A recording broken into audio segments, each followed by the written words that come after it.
All right, let's go ahead and get started. So biggest thing that's coming up is, let's see. Oh yeah, that's what I wanted to mention. All right, so just to kind of give you guys a heads up of a couple of things in lab over the next couple of weeks. So obviously you're analyzing your unknown tests today. Wednesday next week we're going to do some growth on the measure some growth on the unknowns, and we'll finish that up on Friday. So basically today's lecture is and Mondays are kind of really important to Wednesday and Friday in the lab. And what you're going to be expected to do in that final video that you have to present is to talk about your microbe using the terminology that we're beginning to use today. So we've got that we've got that Wednesday and Friday. The following Wednesday, which is the 4th, there will not be any lab because for long weekend, that Tuesday lab is canceled, so I'll cancel Wednesday as well. And then on that Friday, you will have time in lab to be working on the video presentation, and I'm also hoping that you'll have time to peer review with another group to look through that video. And then finally, that video is due 3 weeks from today. I'm giving you just a heads up so that you understand the timeline of things. But what I will see before then is next week on Wednesday, a table of results from your unknown. So was it positive or negative? What's the interpretation of those results? So that's due Wednesday. Friday, I'll have you working on putting together graphs and a description of your data from the growth curves that you'll perform. And those are kind of two of the really biggest pieces of the video. So I'll be able to take a look at those ahead of time and offer any feedback that you need on just any misinterpretations, anything that needs particular fixing, so that by the time that you get to the video, everything's been looked at least one time. And then, yeah, I think that's it for right now that I needed to mention with that. All right, any questions? All right, let's go ahead and get started. So I've got a typical growth curve for bacteria up here. What I want you to do, take 4 minutes. For the parts labeled 1, 2, 3, and 4, identify which part of the growth phase that is, and come up with a description for it. Yes, this is in the mini lecture. It may even be in your own notes. Try to do it without this. Bless you. So quiz yourself. One of them is the first one is death.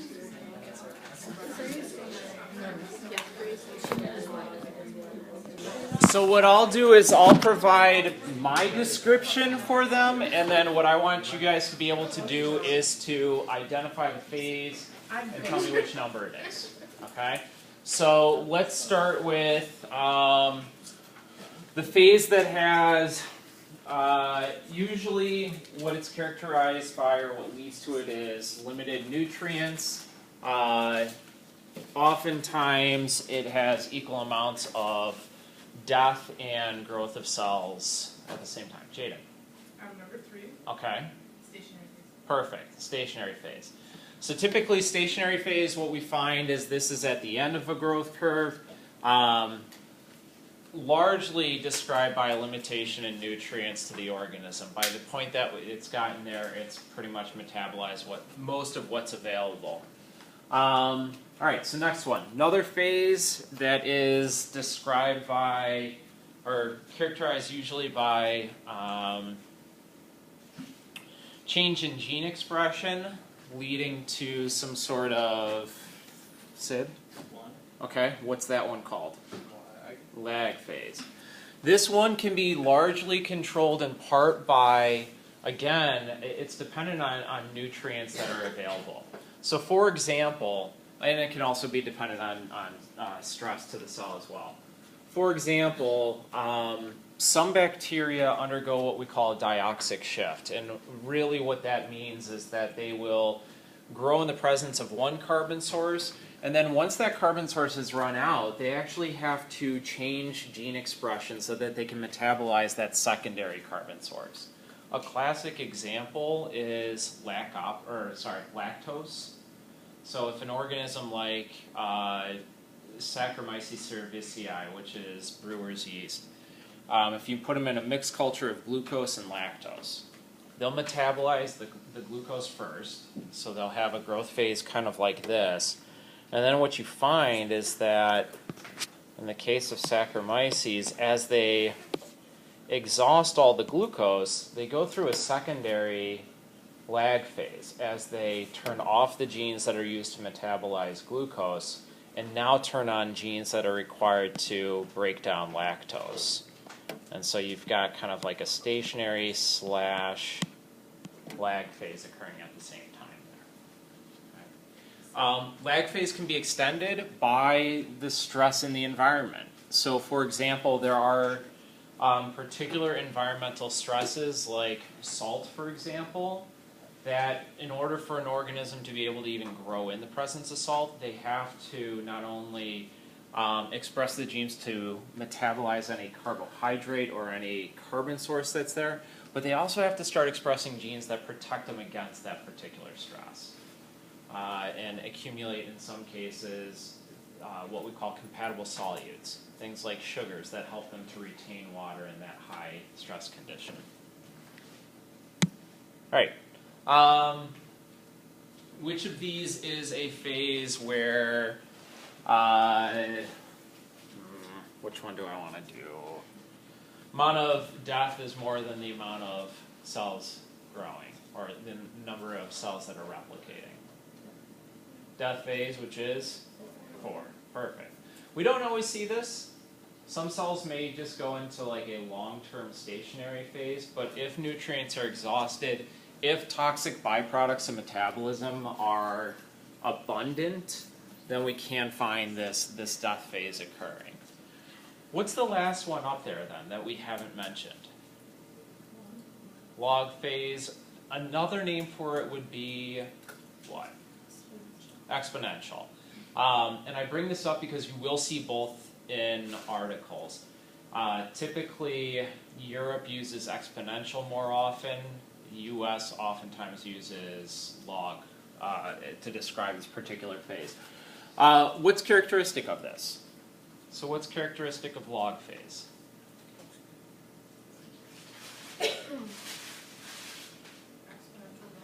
Exponential growth is happening. Maximal, for the conditions that the organism is in, maximal growth rate for that particular condition. This rate of growth can largely be affected again by the environment that the microbes are found in. So for example, if there is a limiting nutrient, if we have media that has low levels of glucose, you might find that the rate of this log phase can differ between the two conditions. The basic equation is 2 to the n, so every time a cell doubles, we get from 1 cell 2, 2 to 4, so on and so forth. Some organisms, their exponential growth is very fast. E. coli in a shaken culture in LB broth, typically what we work with in the lab, their replication time is 20 minutes. So every 20 minutes they've undergone a doubling. Some bacteria, much slower. And this is going to be dependent on a number of different conditions that contribute to that. All right, let's move forward. What I want to do next is take these 4 terms. Oh, and just that right there, that's the first objective, being able to identify those phases and then being able to describe them. So here are 4 terms. What I want you to do is to organize them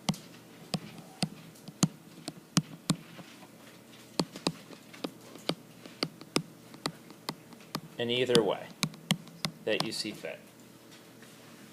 take those 4 terms, organize them in some way that makes sense to you.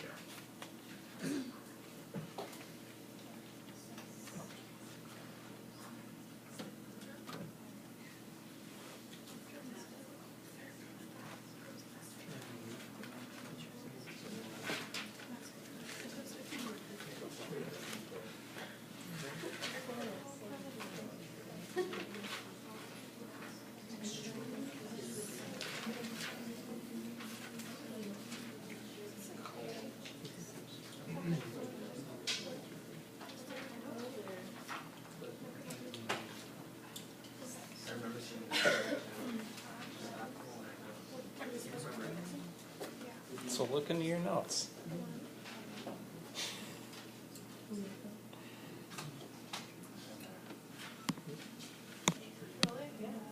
All right.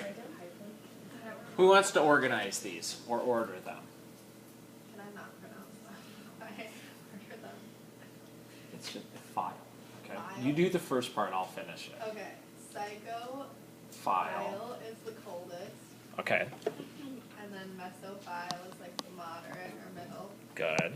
Thermophile is warm, and then hyperthermophile is like the hottest. Okay. So you've organized these based on their growth at different temperatures, right? And perfect order. Psychrophiles grow best at 4 degrees Celsius, maybe even lower than that. I'm not going to focus so much on the minimum and maximum right now, but these ones would probably be able to grow anywhere from freezing, so 0 degrees Celsius or just below freezing, up to maybe 10, 15 degrees Celsius maximum. Okay.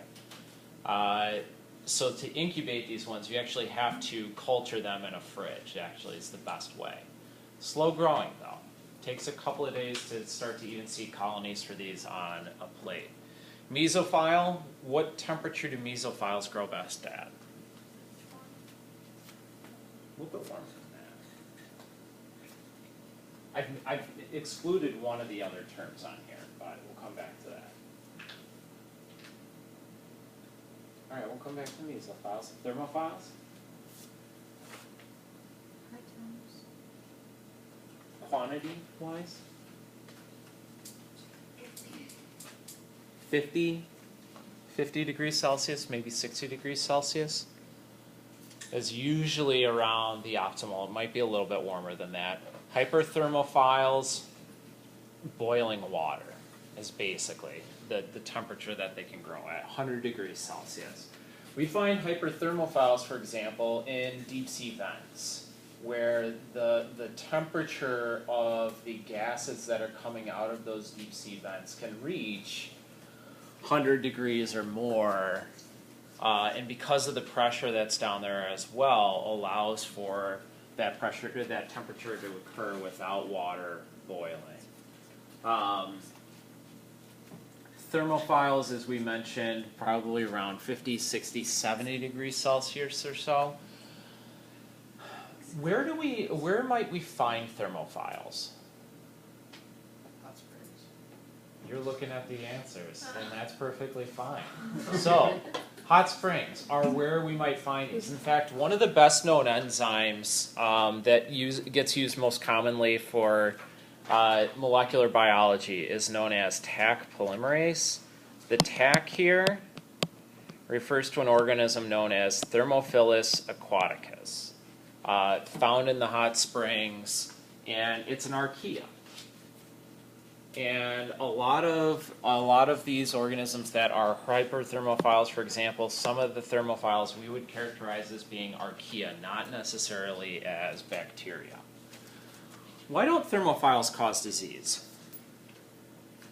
We've never found a thermophile that causes illness to a human being.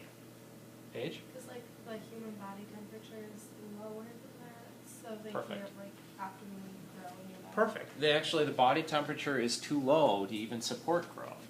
So thermophiles don't cause disease because the temperature is not in their optimal range.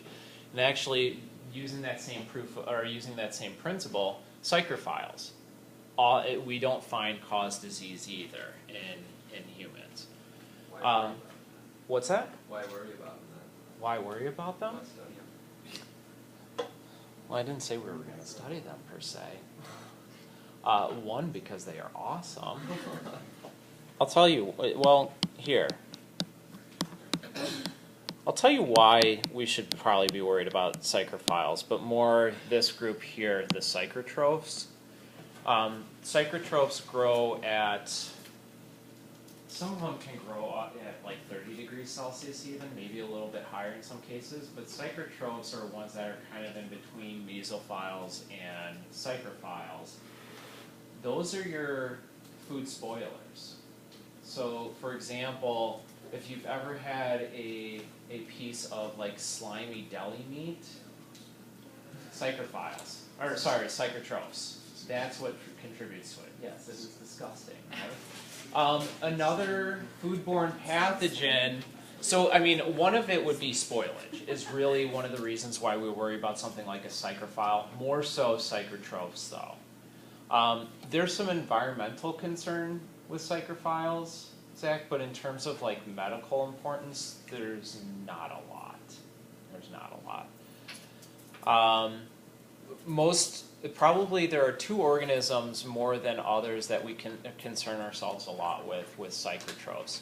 The biggest one, Listeria monocytogenes, which has caused a number of different illnesses. So this one is oftentimes associated with like soft cheese outbreaks, or last year there was a really big outbreak of Listeria from Bluebell ice cream, and it can grow at 4 degrees Celsius, it can grow all the way up to 30 degrees Celsius, and it can cause human disease.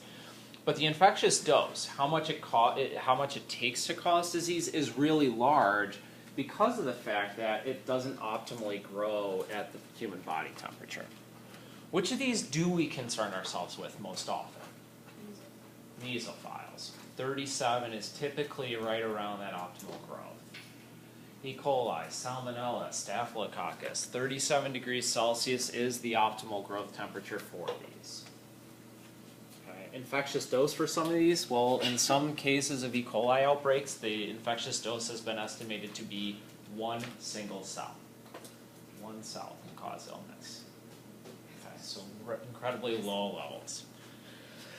The other thing I wanted to point out here is even in cases where growth isn't supported, some of these microbes can produce toxins when they aren't growing.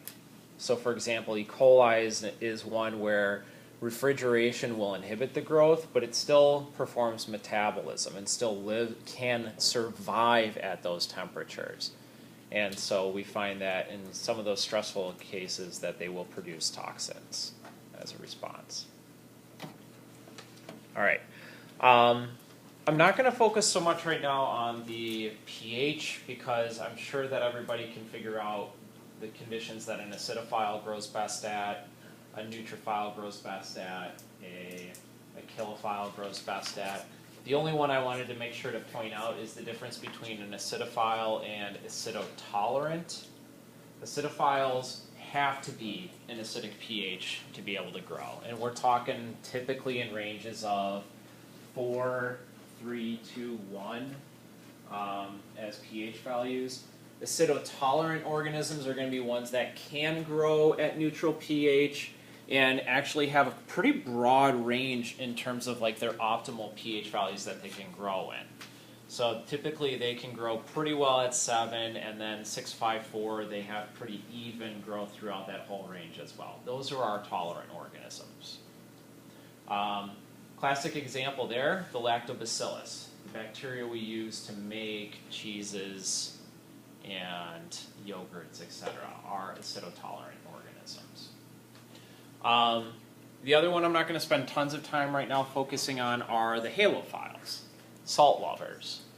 So there are halophiles, there are halotolerant organisms, there are non-halophiles. There are even ones that we sometimes call them obligate halophiles. Non-halophiles, no salt, or very low concentrations. Anywhere from 0 to maybe 2 to 3% roughly is about what they can handle. and actually where we can observe growth within a 24-hour period. Our halotolerant are similar to acidotolerant in that they can survive a range of salt concentrations. Typically, they can grow equally well from 0 to maybe 8% salt. Classical examples here. What organisms have we worked with in the past couple of weeks that were able to grow on mannitol salts? Anybody remember? Or a couple of them. We saw one that was able to grow but not ferment mannitol, and then another one that was able to grow and ferment. Is it really? Yeah, Staff? Staph epi, Staph aureus are two prime examples of halotolerant organisms. And then we have our halophiles, which require salt in order to live. And these ones are more resistant to, we've talked about how hypertonic solutions, for example, can cause a cell to shrink in size. These particular organisms require some salt in the media to even be able to grow. And they're also very good at accumulating sugars and producing sugars that are highly hygroscopic, meaning they can pull oxygen or they can pull water out of the air, and it helps them to hold on to that water to prevent drying of the cell. Vibrio cholerae, which is cause of cholera, grows best at saltwater concentrations, 3.5%. There are some others that need even higher concentrations of salt than that only live in salt beds and other highly salted areas. Okay. What I want to move to, though, is talking about the oxygen requirements for organisms. So there are 5 basic terms here. I'll just state them real quick, and then I'll give you something to do with them. Obligate aerobe, obligate anaerobe is the second one.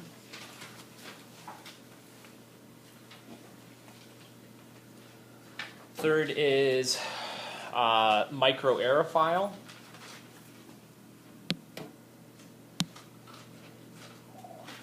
Fourth one is facultative anaerobe.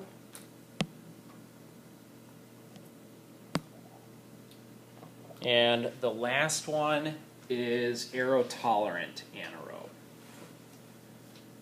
Now, each of these different classifications refers to organisms that can grow at different, in the presence or absence of oxygen, but it also in some ways defines the metabolism or the potential metabolism of these organisms as well. So I want to go back to something that we've discussed already. I want you to organize those 5 based on whether you think they can perform fermentation, aerobic respiration, or anaerobic respiration. And I've drawn this as a Venn diagram because you may find that there are certain ones that can do multiple of these. So if you think it's one that can perform fermentation and aerobic respiration, stick it here. If it can do all 3, stick it right in the middle. I'll give you a couple of minutes to go through these. But try to place each of those 5 terms representing a different set of bacteria into one of these areas on this diagram. Let's start simply. Obligate aerobes. Sarah. Aerobic respiration. Okay. So obligate aerobes means what about it? It can only survive on oxygen. Perfect. And there's only one type of metabolism that we've talked about that uses oxygen as a final electron acceptor. So aerobic obligate aerobes. I'll just abbreviate that. Aerobes. Which ones can only live in the absence of oxygen? Obligate anaerobes. What kind of metabolism are they going to perform? Or what potentially could they perform? Anaerobic respiration. Probably fermentation too. Now, again, these are generalities. So there, you will find some organisms that are anaerobic respirers, but don't perform any fermentation. Actually, I think our dichotomous key has an example of one of these. I just can't remember off the top of my head which one it is. So, obligate anaerobe. All right, microaerophile.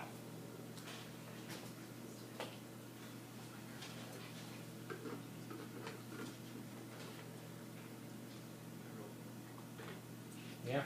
Anything else?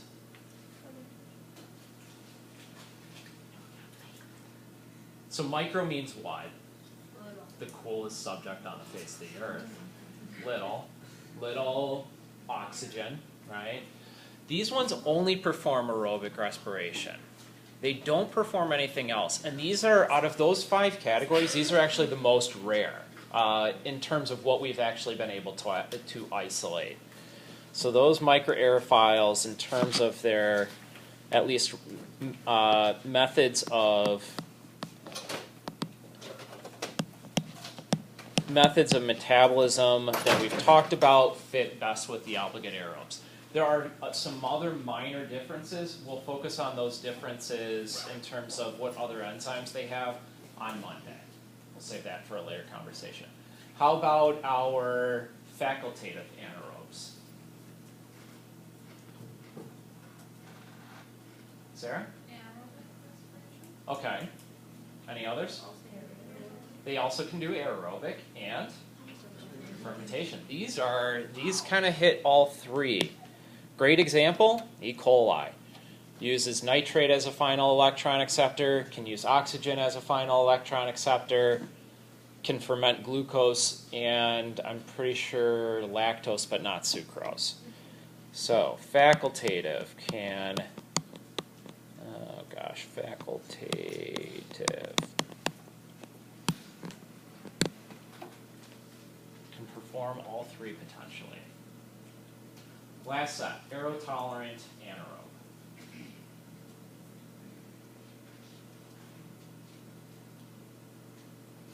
Go ahead, Sarah. Anaerobic respiration.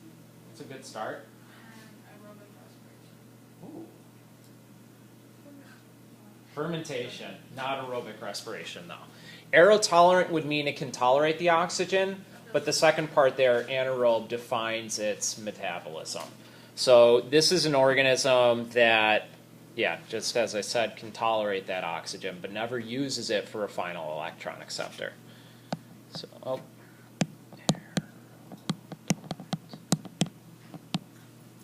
Okay. So of those 5, then, often what we find here is that there's some mechanistic linkage. If an organism is doing anaerobic metabolism, usually what I say is you can bet that it does anaerobic respiration and fermentation.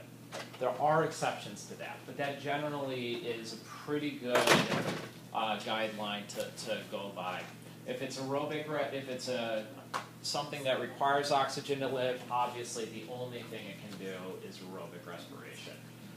And there are some exceptions to these rules. So like for multicellular organisms like us, would you say that we require oxygen to live? Yes. But we also, on a cellular level, our cells also do fermentation. So we are an obligate aerobe, but we fit right here because we can perform both. And again, the reason for this is just because the fact that we are multicellular, fermentation doesn't produce enough energy for us to live. But since bacteria are unicellular, it can provide that energy to live. So I just wanted to point that out there. Okay. Next question. Where would these grow in a tube? So let's say that we have a tube, and we will do this experiment next week. The tubes that we use are called fluid thioglycolate. What that means, it's semi-solid. The thioglycolate is a reducing agent. And so what we find in these tubes is that we get a gradient of oxygen. Obviously highest at the top, and then it drops pretty quickly afterwards. So as you go further down in the tube, there's less and less dissolved oxygen within that tube. And oftentimes these have an indicator for oxygen as well. There's a dye that they put in it that when it's oxidized will turn to like a magenta purplish color. Otherwise it's colorless. Okay. So where would we expect our facultative aerobes to grow within a tube of fluid thioglycolate?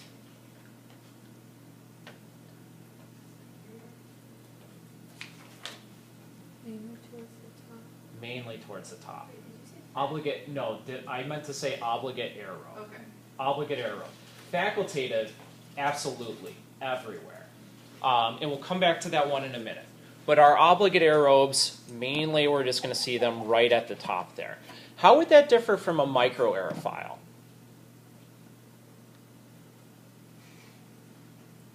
Where might we expect to see a microaerophile grow? Right at the top? Maybe somewhere, so somewhere where there's oxygen, but not where it's at its maximal concentration. Microaerophiles actually have a really hard time growing even at oxygen content as we have it here. So usually where we're going to find these are going to be cracks, crevices, where the oxygen diffusion is pretty low. Microaerophiles, if this is our top of our culture, microaerophiles are typically going to grow just below the surface, and just a really thin line of growth. Obligate anaerobes, bottom, basically anywhere where oxygen is not. And so sometimes you'll see just a pool of cells at the bottom. Sometimes you'll find the whole bottom half of the tube has bacteria where the oxygen is not located. And then Abby correctly stated for our facultative anaerobes that they would grow throughout.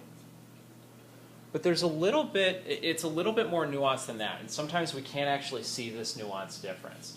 An organism that grows, going back to what we talked about with metabolism, which of the two forms of respiration, aerobic or anaerobic, give us the most ATP? Aerobic, and therefore typically organisms with more ATP can grow faster as well. So what we find with facultative anaerobes is typically they will grow to the highest density and highest concentration at the top, and then less underneath that. It is sometimes really hard to pick up this difference. And that's what makes sometimes in these particular tests it's so hard to tell the difference between a facultative anaerobe and an aerotolerant organism. Aerotolerants, again, they tolerate oxygen, so where do we expect them to grow? Everywhere. They, like facultative, are going to grow everywhere. And, okay, I asked this question this morning. I was highly disappointed in everybody. Who has seen the honey badger video? Thank you, Sarah.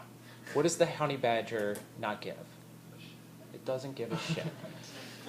The aerotolerant anaerobe is the honey badger of bacteria because it doesn't give a shit if oxygen is present or absent.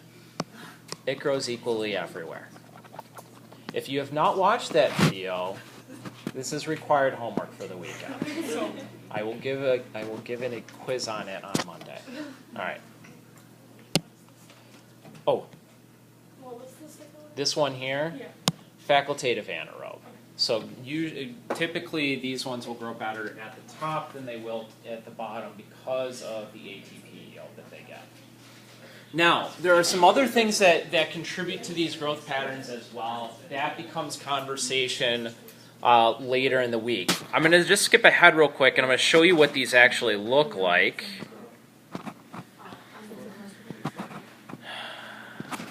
Oh, why aren't you going any further? Oh, there we go. Okay. Here are those fluid thioglycolate tubes. So this one, here's the top. Growth is right here. Which one is this? That's our micro. This one is a crappy picture because this is just reflecting light. The growth is right here. That's our obligate aerobe. This one actually no growth at the top, growth in the bottom. That's our anaerobe. And then you've got these two here. This one is our facultative anaerobe. Really thick growth at the top, more spotty towards the bottom. Sometimes you'll see this diffuse out if the organism is one that's capable of movement, so if it's got flagellum. This one, though, obviously is not, and this is our aerotolerant, growing equally throughout the whole media. Okay, so that's what those growth patterns actually look like. And like I said, we'll come back to the details of this actually on Monday. All right, so last thing I want to do today before we kind of close up shop, I'm going to give some instructions for Monday, but first I want to do one practice problem.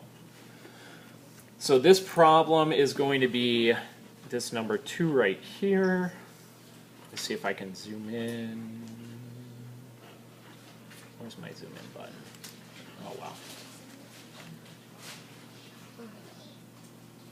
Nope. Oh no. Let me fix this real quick, sorry. Screw it. Okay. Oh, thank you.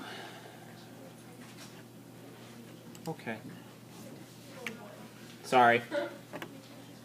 Oh gosh. All right. It says an organism grows at room temperature equally well in concentrations of NaCl from 0 to 6%, about half as well at 8% NaCl, and doesn't grow in 10%. The organism grows maximally at 30 degrees Celsius. It's rod-shaped. It grows better at a pH value around 4 to 5 than 7. In a static culture, meaning not shaking, it grows at a rate of 1 replication for every 2 hours, so that's its generation time is 2 hours. When shaken, it grows at a rate of 1 replication per hour. Describe this organism using the terminology we have today. I'll give you 2 minutes. Go.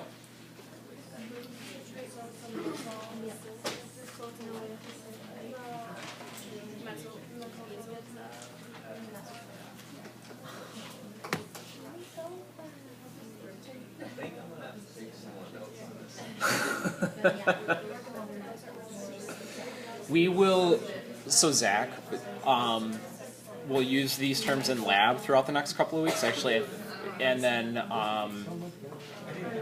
in class, starting like Wednesday, we start to talk about controlling growth. These terms come right back, because basically to control growth, you do everything that's not optimal for the organism. So like a mesophile, you chill it. That's going to stop its growth. So we'll continue to use it. But yeah, you should practice nonetheless.